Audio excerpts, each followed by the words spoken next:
but not to the point that you are, but there are many demands on me still. Had a wonderful visit with the mayor yesterday.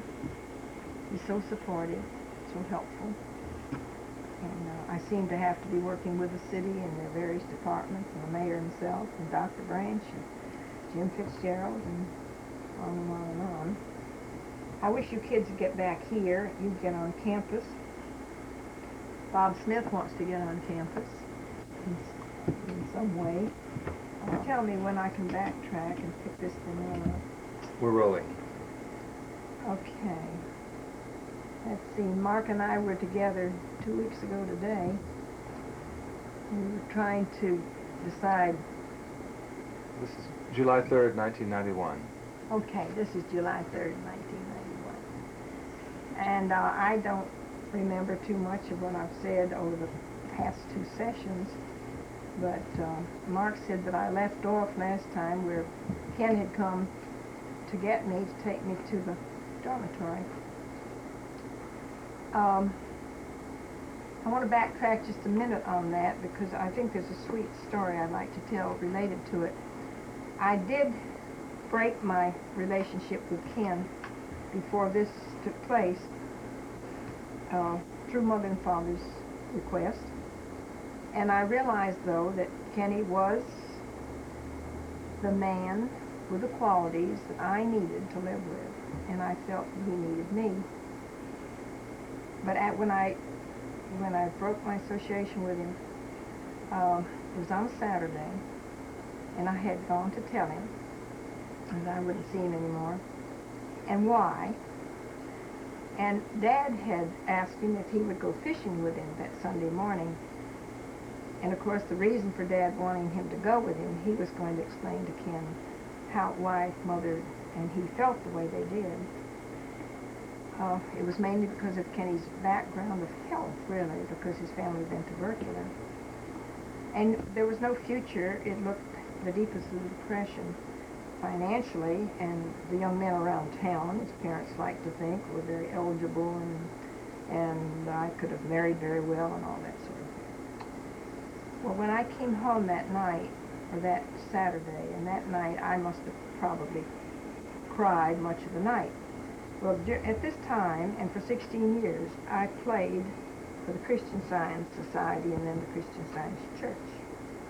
By the way, the Christian Science Society had their first meetings in what is now the museum building on the Faulkner campus, and then they built their church. Well, that service, there was to be a hymn that morning, one of Mary Baker Eddy's hymns, and I always practiced through the week and had a beautiful vocalist that I accompanied, and also knew what the hymns were to be and what the subject, the sermon matter was to be, chose very carefully what the hymns should be. And one of the hymns, one of the verses was, "It matters not what be thy lot, so love doth guide. For storm or shine, pure peace is thine, whate'er betide." In the morning when I got up, I must have looked terrible. Mother said, "I'll call your substitutes. You're in no condition to play this service."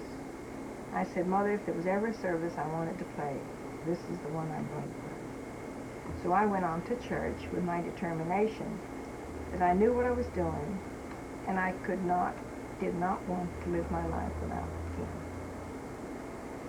So I've worked very hard on a speech I was going to make when Ken got back from fishing with Dad. I went over to the school home, as we call the dormitory, waited for him to come back, went to his room. Finally, around dark, he came in. I was prepared to give my little well-thought-out speech that I wanted to marry him and that we should be married. We knew what we were doing. When he opened the door and he saw me, and he just came and fell on his knees in front of me and started to cry, and of course, I never did make the speech. But we knew then that no matter what happened, we were going to be married. And then this other story I was telling, how he came to get me and I went over to the school home, that was in the early fall. That, of course, took place a little later because I did stay home for a couple of months after that. And when I went over, Mrs. Johnson was certainly Mrs. Johnson to me in those days. She wasn't Aunt Nettie. She received me so graciously, and Ken had taken just long enough to go and tell her what had taken place, and he was bringing me to the school home to live. And she had very quickly had a room prepared for me. She received me graciously. It must have been, well, it was around 11 o'clock in the morning. And she said rather severely, but you won't be living here for nothing. You'll have duties. And you will be called the assistant school home mother. Well, my duties turned out to be nothing more than setting the table. And if there was not to be dessert, I was not to put a spoon at the place. And I would occasionally forget. And they would clamor, "What's the spoon for, Dorothy?" Because they all anticipated dessert. So I soon learned to be sure not to put the spoon out if there wasn't to be a dessert. Well, the room that was prepared for me was on the girls' side of the school home. And Mark, did I tell the physical arrangement of the school home? Yes, about the male and female sides. Yeah, okay. And my beloved piano teacher on campus had heard of what was going on, and she gave us a double bed, a wonderful old iron, one of the old-fashioned iron beds. So on the sleeping porch, Ken had done a partition, flimsy affair, and the double bed was out on the porch, and we fixed up that little, it was the extreme front southeast room. And we fixed it up so attractive and so organic with my weavings, my wall coverings and one thing and another, that everyone loved to come up there and sit with us. Not much of the faculty.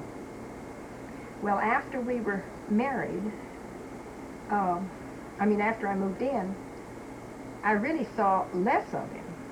His duties were extremely strenuous. Now, mine weren't, except Mrs. Johnson recognized almost immediately that I should have a piano, access to a piano, so I could continue my teaching. I had quite a large studio at the time, and I also was studying. But the only thing I could do was to use a classroom for teaching, and my class, of course, diminished somewhat because it was very awkward. And she had said to us early on, though, she said, now, under this arrangement, you mustn't, you simply can't get married until school is out. So that would mean early June, late May. We said we understood. Well, that fall was difficult, and my heart ached for my parents, and we were estranged. My duties were, fortunately, though, I continued my church work, continued what teaching I could, and also was taking teachers training. But what I was doing in teachers training was pretty much all the music throughout the lower school. However, I also assisted in the other areas, and I'm awfully glad I did, because it exposed me to the other areas of the teaching philosophy. So the time went really very quickly, and very soon, I'm getting ahead of my story, Christmas holidays came along. Here it was, I went up in October, so that was a very short time after. And we came, all the boarding school children from the north and all went home. We had 2 weeks. So it was just a couple of faculty members and Mrs. Johnson and Kenny and I. And she said one day, early in vacation, she said, Dorothy and Kenneth, I want to speak to you. So let's go into my study. So we did. And she said, I don't see any sense in waiting till spring to get married. I think you should get married now. Of course, we were very agreeable, but she also said, you can't have a baby. We can't afford a baby. And she looked very sternly at Ken, and she said, Kenneth, do you know what to do not to have a baby? And Ken said, no. And she looked at me and she said, well, do you know what to do, Dorothy, not to have a baby? And I said, no. Now, in this day and age, I guess it sounds pretty ridiculous. But in those days, there was not birth control. And the condom was the only thing the men knew anything of, and knew that wasn't very safe. And she said, well, there's no problem really because Dr. Ronald Mershon, who was at that time an MD, not a psychiatrist, he later became a psychiatrist, has just finished a course in birth control by correspondence. And I will make an appointment, Dorothy, for you to go to him. Well, that horrified me. I had grown up with Ronald. I had never had any physical examination. I said, oh, Mrs. Johnson, I can't do that. Oh, she says you must. So she said, and remember now, we don't need the blood test, we don't need all that. We'll go to Pascagoula, and you can get married in Pascagoula. Okay, I went to Ronald Mershon. Ronald and I have often laughed about this later. Dr. Mershon, he's on tape. His wife was a great niece of Florence Emma Pierce, a lovely person of Marietta Johnson. Not a great niece, a niece. And she was his assistant. And Ronald's little office was right there on Main Street next to Mershon Court. Real attractive little building, still there. Well, you can imagine my embarrassment and my concern. And what, in those days, what he had taken this course in was Dickestry. So I went through that with much embarrassment. And the very next morning, we were to go and be married. And Paul Frederick, Marietta Johnson's nephew-in-law, had a car. So Marietta Johnson and Paul, my older sister Marie, who was the school home mother, Ken and I headed for Pascagoula. We asked for the marrying judge, as he was known. Well, he was in the barber shop. We had to wait a bit. And his miserable little office was pink. I'll never forget that. Well, he finally showed, and he married us, but he kept pronouncing my name Beezer. It's German. It's E-I, and E-I in German is by. I. It's Weiser. And we were very satisfied with him pronouncing me as Dorothy Beezer. And Aunt Mittie began to cry. She said, no, this can't be. She says, you're not properly married. And I said, Aunt Mittie, it doesn't, by that time I was calling her Aunt Mittie. I said, Aunt Mittie, it doesn't matter. She says, it matters very much. And the old judge was deaf. And she yelled at him, you say her name properly. So I was finally named properly. My little wedding ring was a little homemade ring Ken had made in the in the crafts. Then we went to lunch, and we were the guests of Aunt Mittie, of course. And then she announced that our honeymoon she had arranged and had paid for, and it was a delightful little kind of like a bed and breakfast thing down at Battles. Wonderful meals in a beautiful little place, and it was just south of the Grand Hotel in those days. And when she told us what she'd done, I was horrified. I said, Aunt Mittie, I'm sorry, but I'm not going where anybody knows us on our honeymoon. She said, what would you like to do? She said, I said, I want to go to Pensacola to the San Carlos. That's a magnificent hotel. She said, all right. So she wrote out a check for $25, and she handed it to me. Now this was the last day of 1935, New Year's Eve. She handed me a check, and she said, you must know that Kenneth will never learn how to handle money. He hasn't to this date, and he's mature enough, he should know, but he's not learned yet, so I'm making the check out to you. You'll have to handle the money. And Kenneth just smiled at her. It turned out to be very true. Kenny wasn't good about handling money. And we had to take the bus, go to Pensacola. We stayed at this beautiful hotel 2 nights, and we ate at the B&B restaurant, which was the restaurant in Pensacola in those days. And I can remember wanting to put my hand out so everybody would see my ring, my wonderful little homemade ring. we went shopping. We bought a beautiful gold silk dress for me, which I needed very much for church. Kenny bought clothes. I bought a bathing suit. We took the bus home, and when we came home, we had $12 left out of $25. Now remember, whoever's listening to this was the first day or the last day of 1935 and the first couple of days of 1936. Ken was making $60 a month, of course his room and board. I was teaching. I was still just getting sort of a barter thing for my efforts, and I was playing for the church still.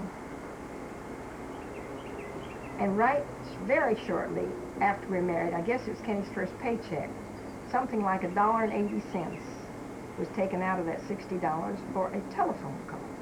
That was our first marital scrap. I wanted to know what the $1.80 or whatever it was. Maybe it was $2.80. He said, well, I have a real good idea that we're going to make some money. Ken was born with ideas, and he died with ideas, for which I cherish.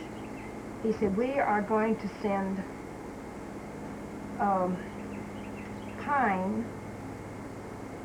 heart pine, bundled. We're going out and we're going to get the stumpage in cleared land and take the heart of those stumps, and we're going to cut it and send it north for kindling. And I know somebody in the northeast, that will help us get started or get the market for us. And you and I are going out to get the stumpage. I said, that's a marvelous idea, but a 2-cent stamp. We've contacted your friend. There'll be no more long-distance calls to get this thing off the road. So that was our first encounter of money and how it's going to be spent.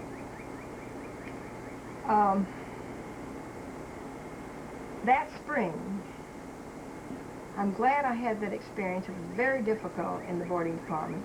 I saw Kenneth almost at nothing, not any time at all. It was worse than before we were married. As I say, his duties were so strenuous, and mine really were too. Sunday afternoons, we were supposed to be completely free. That was our time off. But Ken was wonderful in his sports, and he was playing on the town baseball team. So Sunday afternoons he played, and of course that was fine. I was glad to have that. But it wasn't a good way to start a marriage. There was no time for us really to be together, and that was an emotional strain. We had to leave, unfortunately, we had to leave the school home when school was out. Mary Johnson was going to be going north,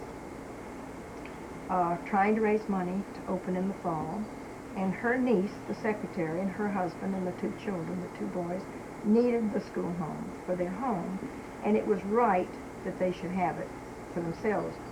So we were having to go out and find something to rent. Well, there was an emotionally disturbed young woman, about 2 years older than I, taking teacher's training, living in the school home. And her brother was a dentist, and he was her custodian. And he did not want her to come back to Jacksonville, Florida, where they lived. He wanted her to stay in Fairhope. And he would pay $15 a week if we would take her to whatever we rented. And this has to do now, what I'm talking about, is the deep depression, of which I don't think is a healthy condition for anyone to have to endure. And yet, in my age now, I look back at it, still seeing so many of my peers, some younger, some a little older, that experienced the same hardships that I did, or that we did, and it seemed to do one of 2 things to us. It made us very insecure and very fearful, or it gave us a wonderful insight in living today and not being afraid. But I think that's an awful price for people to have to pay. I mean, there was hunger in this. There were men crying. Kenny would come home crying because he couldn't get work. Well, he heard there was employment. We found a little house for $15 a month. And I took the girl. And I also took another girl. There was 2 bedrooms in the house. And she paid $1 a week. And she wasn't supposed to eat. But I couldn't stand that. So really, for $1 a week, she was not only living with us, she was eating with us. There just wasn't money for food to any degree. I had never cooked. I had never ironed. I was always busy in the studio, and I was teaching at home so much that Mother didn't expect that of me. I really didn't have time for it. So one of my aunts asked me what I would like for a wedding present, and I said, I want a pressure cooker. She said, that's an awful thing to ask for a bride. And I said, I want a pressure cooker. Well, I had the most wonderful time. And I say any 10-year-old can cook. It's just a desire to know how and to read a little bit, to experiment a little bit. I canned that first year. I did the ironing, the washing. I kept the little house immaculately. I had, and let me backtrack too. When we were in the school home, one day a piano arrived. It was small, just one of these little spinets. And I couldn't imagine why there was a piano coming into the dormitory, into the school home, because we had one in the big room. And Mrs. Johnson was receiving it, and she beamed at me and she said, I have bought you a piano. And it's to go in the back room, just beyond my study, and that is to be your studio room. Well, I said, Kenny and I won't accept that. She said, but it's a gift. I said, and I knew what she was going through to try to raise money to keep the school going. And I said, Aunt Nettie, I'm sorry, we just can't accept it. So what we did, and I think it was very good for Ken, and I had to do it. Every month, we took $10 out of that $60 and insisted that she take it. She was amazed and she was pleased. She said, I never expected anything back. And I said, Aunt Nettie, I don't want us to start out there. I want Kenneth to know. And truly, now, I think she spoiled me in this sense, that she gave and didn't really expect anything in return. But I love that little piano dearly. So that was a wonderful thing when I could take it as we rented. Well, what would happen in those days, of course, nothing would sell. And Fairhope, all these horrible little hovels. But Ken could do anything. So he would fix up whatever we were renting. And the landlords were so tickled that he would do it, they would give him the materials and he would make charming little places out of whatever we rented. So of course, if anything at all sold, it was what we lived in. And this happened to us 3 times. So in that, we were there that summer, and in another house that winter, then in the spring still another one. And we had very sad experience with the girl that we were taking, Cecile Bowen, and I loved her really dearly, and we got along beautifully. In fact, she'd gone up to Daphne Normal to further her education, and she was a good student. But she had an illness that none of us seemed to understand. She would have violent tempers. Perhaps we couldn't tell what would provoke them. I remember one day early on when I had moved into the school home, and I had set the tables for the supper hour. And she came in, and she had a strange look in her eyes, and she walked up to each table. Fortunately, the food wasn't put out yet. And she just quietly dumped all the dishes on the floor. She went from table to table, just dumping the chairs. And what provoked her, I don't know. But she was a bedwetter. And in this third house that we were in, things looked really very promising. And Marietta Johnson had made the request then, if she could live with us, if we could find a home that we could buy, and it would have to be close to school. Well, things looked pretty good. Ken had come home after a couple of very sad trips out of town hearing that there was carpentry work going on in Texas or whatever. And then he'd come home in worse condition than when he left. There was nothing in the country at all. He had a little job in a grocery store. My studio had come back into full flame because the parents realized that I have a very nice situation now in which to teach now. And we had Cecile living with us, $15 a week, and we had this other girl at $1 a week. And Mrs. Johnson said, well, things look pretty good, and I have an architect friend, and we're going to lease a lot from the colony, and we're going to build a home. By the way, Mark, that lot that we leased is just north of yours and Donna's, immediately next to Walter Roberts. There's a little house on that lot now, Cliff Drive. We were very excited and making wonderful plans. Well, it all seemed to happen within a week. Cecile being a bedwetter, and I was concerned that she was ill, and in talking, the brother would call me, or write me, we didn't have telephone. And he said, I'm going to ask you to do something. I know she's all right. She's been medically examined. I want her to wash her sheets. And I said, I don't think she should have to do that. After all, she's in my charge, and this is my responsibility. He said, I request it if she's continued to live with me. Okay, so one morning, I realized then, well, I had to do what he said, or he would bring her back. So I went in, and of course the bed was wet. He said, she's just lazy. She just won't get up. So I stripped the bed, and I put her sheets in tubs in the backyard. When she came in that afternoon from Daphne Normal, I said, Cecile, there's a little job for you to do. You, of course, wet the bed last night as usual, and she said yes. And I said, well, your sheets are soaking, and you must wash them. She didn't say a word. She went in the kitchen. She got a butcher knife. No, that long.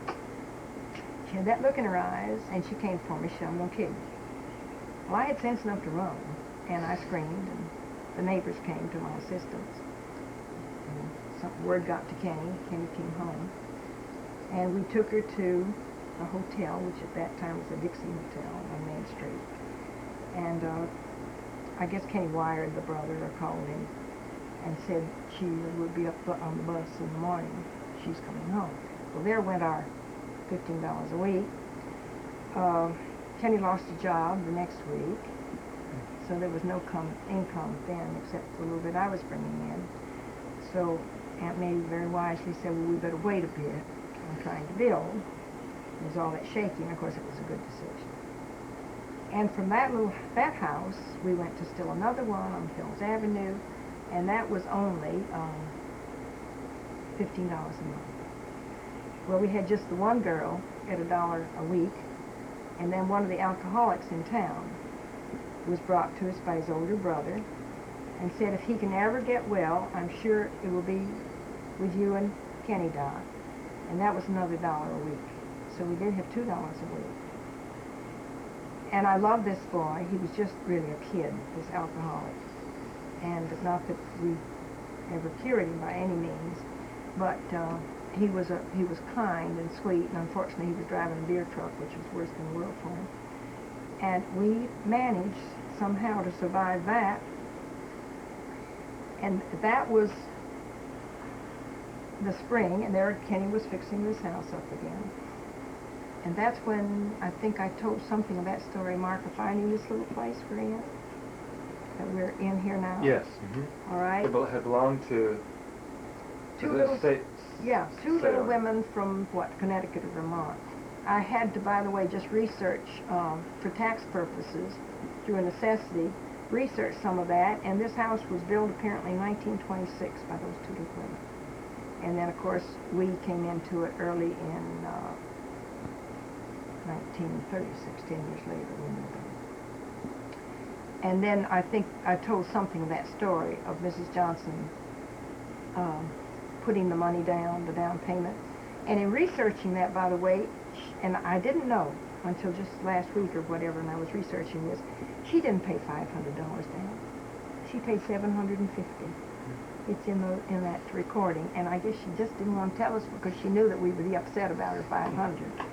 So it's very clear in black and white. She paid $750, leaving a balance of $2,000 for us to meet at $25 a month. The alcoholic came along with us, and the other girl, or the girl, and there were two miserable little bedrooms upstairs. So Margie stayed with us. The alcoholic was where we are sitting here, Mark. I wish we could see the whole house. This area we're in now, which has become part of the living room, was a little back bedroom. One little bath. And this is where Jack stayed.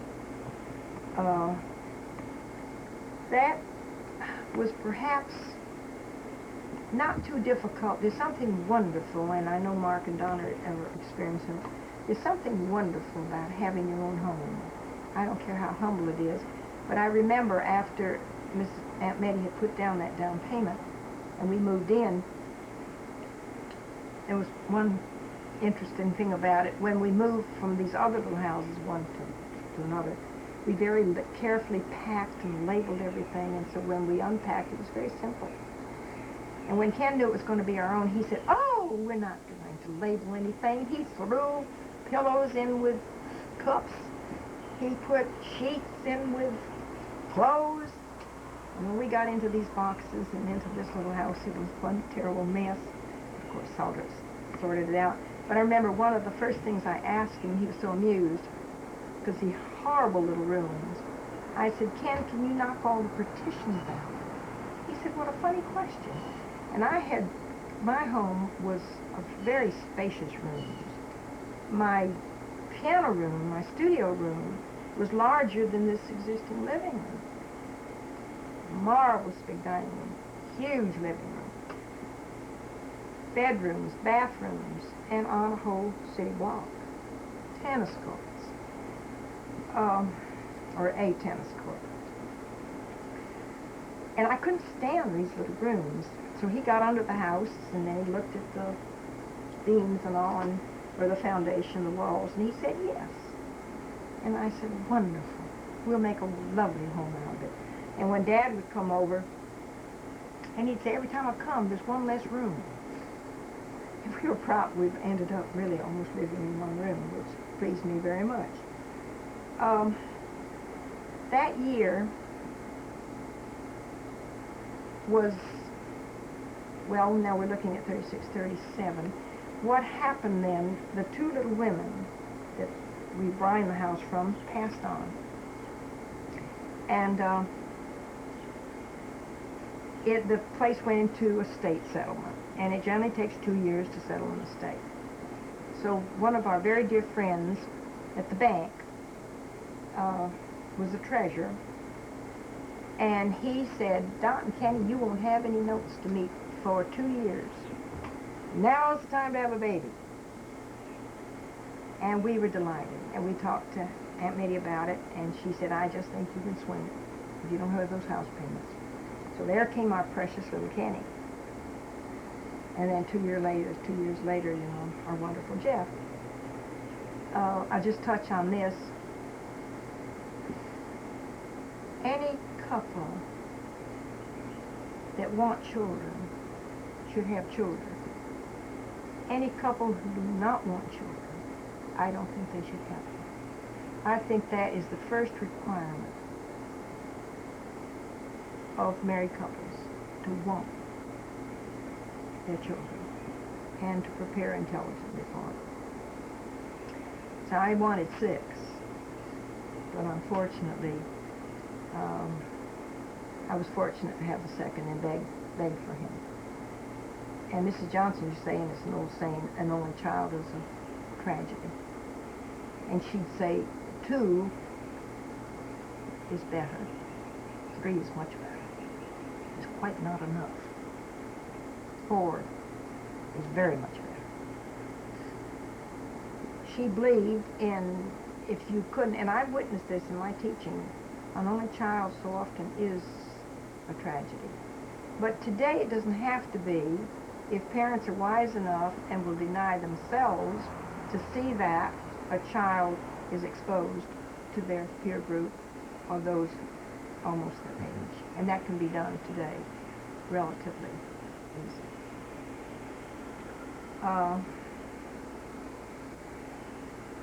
I want to talk more about Marietta Johnson herself.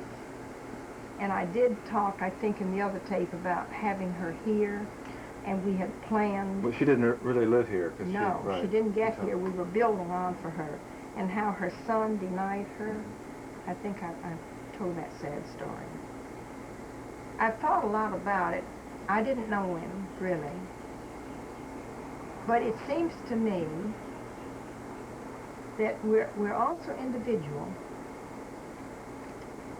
And we learn certainly through our experiences. But what built up with Clifford Ernest, two things. He was very, very jealous of Ken. And apparently Mrs. Johnson really was very devoted to Ken. How old was Clifford Ernest? Ken? Ernest must have been, he was 10 years older than Ken.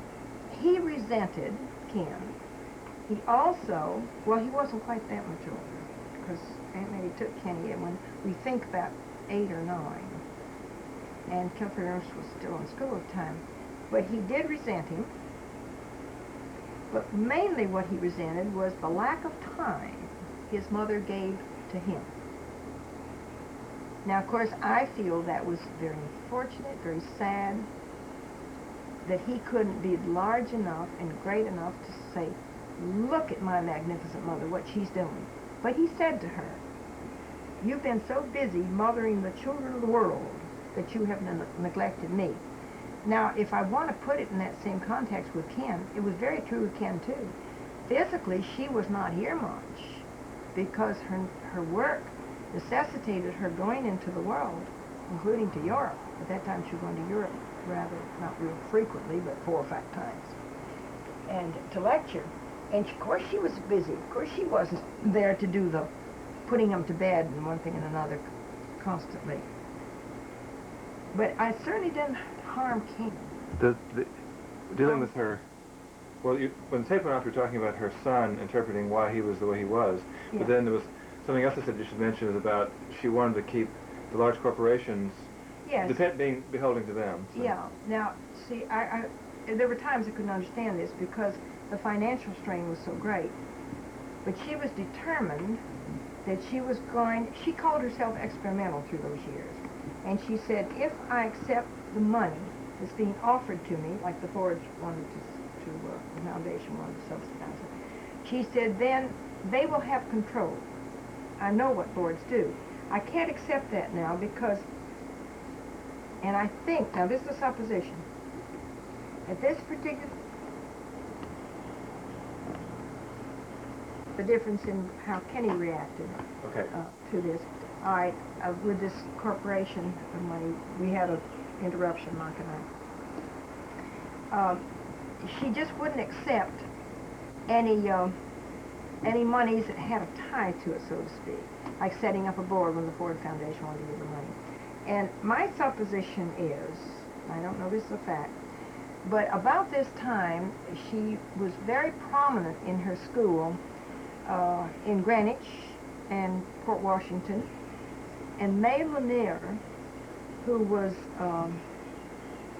Sidney Lanier's wife, the poet, and Lake Lanier's named after him, she was really responsible for getting Mrs. Johnson to come up to the East, as I remember it, to begin with. But she was very prominent and socially prominent and wealthy. And my supposition is that Mrs. Johnson and she had a conflict about how the doors should be open to what children. Mrs. Johnson used to say, education should never be denied any child. And this is what the organic school was going to stand for. I think that's one reason she was comfortable in the South here with the school, and she had complete control. And one thing that shows in that is one of our tapes where Hazel Payne is teaching that year up in Greenwich. And apparently May Lanier doesn't want the Italian section of Greenwich to come into the school. And Mrs. Johnson insists they be allowed in, along with these very wealthy children who come with their governesses and chauffeured in, etc. I think that was probably the breaking. But Mrs. Johnson was so close to May Lanier that she actually dedicates her book, Youth in a World of Men, to May Lanier.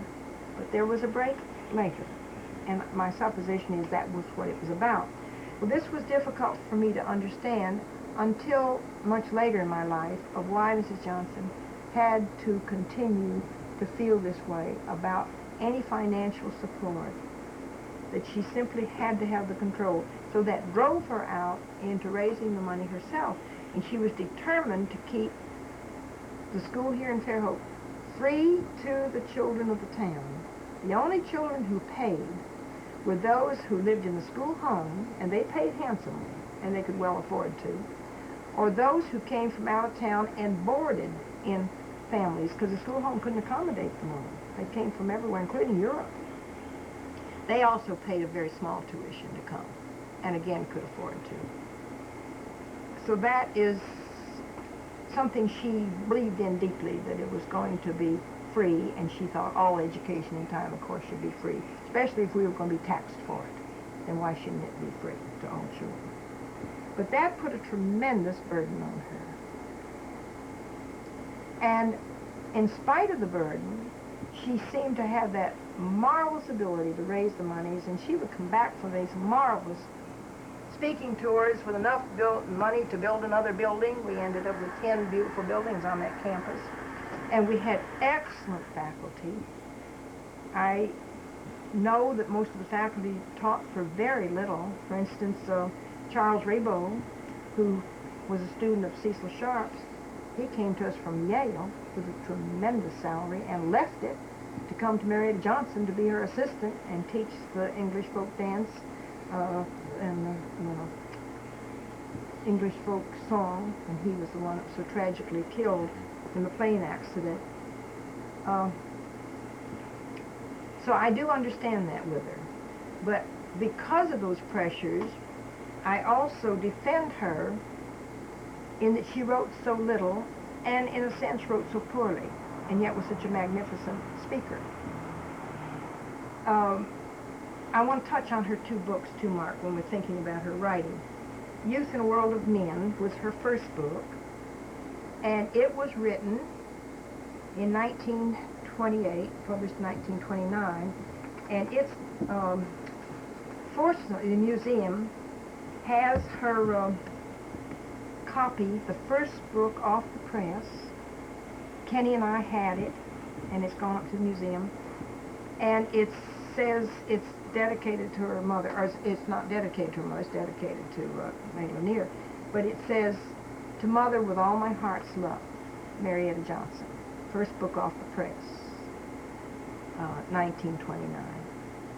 That's a real museum piece. Her second book, and I think Youth in the World of Men is excellent, and it's remarkable in that year now, in those years, to think just some of her heading on her chapters of how frank she is, how progressive she is in her thinking. For instance, her first chapter is Whose Responsibility? And she points out the responsibility, now we're talking about education, our parents and, of course, and teachers, and society. The nature and needs of the child, which is very similar to what you would read in Oppenheim and Henderson and Frabel. The third chapter is Fundamental Impulses, and I love that one because she addresses the impulses of children that we so often call naughty and we want to discourage. She talks about the fighting impulse. Children, babies are born not selfish, but self-full, full of self.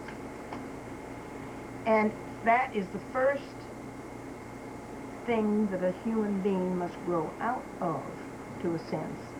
And that's really all that kindergarten and nursery school should be, is to make a child realize they're happiest when they're compatible, agreeable, in group. And that starts the thinking of love and companionship. And if you're not full of that, you're not very happy, and that the child soon knows that. when she talks about the playing with guns, she doesn't have any feeling that that should be stopped. She says that's natural to want to play with guns, and that's theatrical, the bang bang and the chasing business. But the important thing there then is to guide the children from never into the war or killing with a gun, and to bring that into submission in time, including aggression, physical aggression.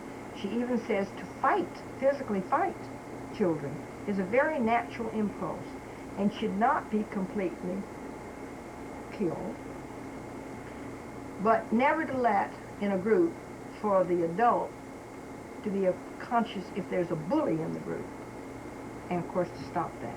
That's where the adult steps in. But that fighting impulse is a natural impulse. Fear is a natural impulse. And these things have to be worked through and out of into a developing wholeness of the right kind of human being. I think today, when you know the world conditions, what is the hope of our children when they are that fighting impulse? We have children now that are into war, killing at the age of 8 and 9 and 10. Now that is a perverted, terrible sense of not growing out of that right impulse. And then she talks about creative work, creative play, wonderful chapters, developing thinking power, discipline. Can morals be taught? Religion in the child. That's a beautiful chapter. What about sex? She's very frank about the sex. Social development. And then she outlines a whole school program of what it should be. It's really a remarkable book.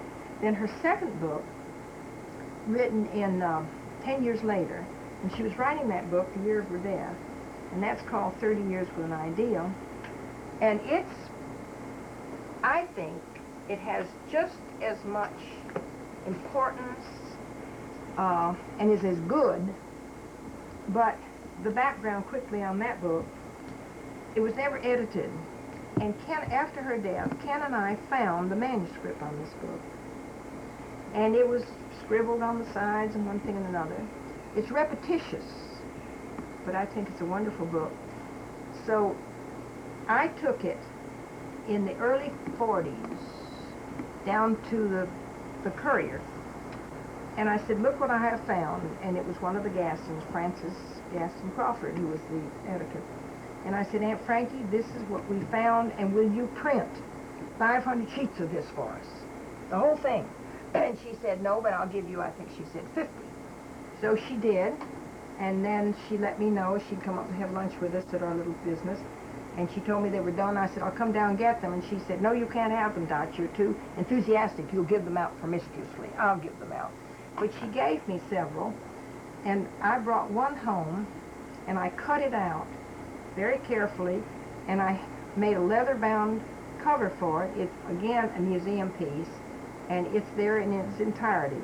Now, unfortunately, we had a very serious illness come on us a couple of years later with our second son, Jeffrey. So I had to fall out of the picture of any community effort or whatever. But fortunately, first I would say that there are several people here in town who took this manuscript, took it to the University of Alabama Press, and had it printed. Not edited, which is okay by me. However, the preface in it, and if we should ever redo it, I think there should be a preface so stating that it was never edited, and so it is repetitious, and it was just done as we found the old manuscript. Unfortunately, I didn't have the wisdom to get the manuscript itself, so that's been lost to us. But this, we find that educators are very thrilled to find this book. Now, those are the only two books that she wrote. Now, she did write some things that we have in pamphlet form, not a lot. They bring up when we're in discussion. Don't know how to handle it. Tell me when.